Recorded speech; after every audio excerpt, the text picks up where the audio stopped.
বেণী মাধব, বেণী মাধব, তোমার বাড়ি যাব। বেণী মাধব, তুমি কি আর আমার কথা ভাবো? বেণী মাধব, মোহন বাঁশি তমাল তরুমূলে বাজিয়েছিলে, আমি তখন মালতী স্কুলে। ডেস্কে বসে অঙ্ক করি, ছোট্ট ক্লাস ঘর, বাইরে দিদিমণির পাশে দিদিমণির বর। আমি তখন নবম শ্রেণী, আমি তখন শাড়ি। আলাপ হলো বেণী মাধব সুলেখাদের বাড়ি।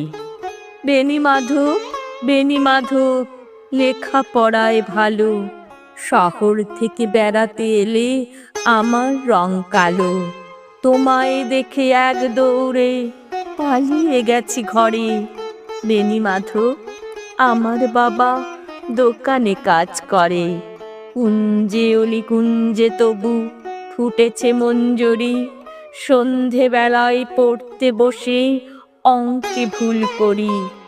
আমি তখন নবম শ্রেণী, আমি তখন 16।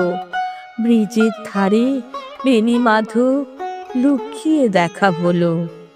বেণী মাধব, বেণী মাধব, এতদিনের পরে সত্যি বলো, সেসব কথা এখনো মনে পড়ে?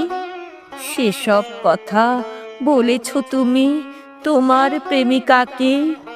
আমি কেবল একটি দিন তোমার পাশে তাকে দেখেছিলাম, আলোর নিচে অপূর্ব সে আলো।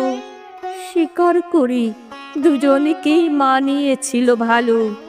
জুড়িয়ে দিল চোখ আমার, পুড়িয়ে দিল চোখ। বাড়িতে এসে বলেছিলাম ওদের ভালো হোক।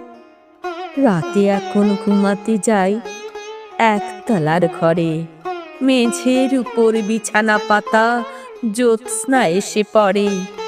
আমার পরে যে বোন ছিল চোরাপথের বাঁকে, মিলিয়ে গেছে জানি না আজ কার সঙ্গে থাকে।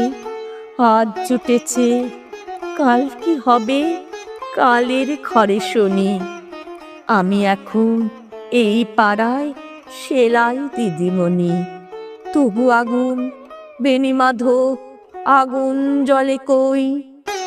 কেমন হবে আমিও যদি নষ্ট মেয়ে হই?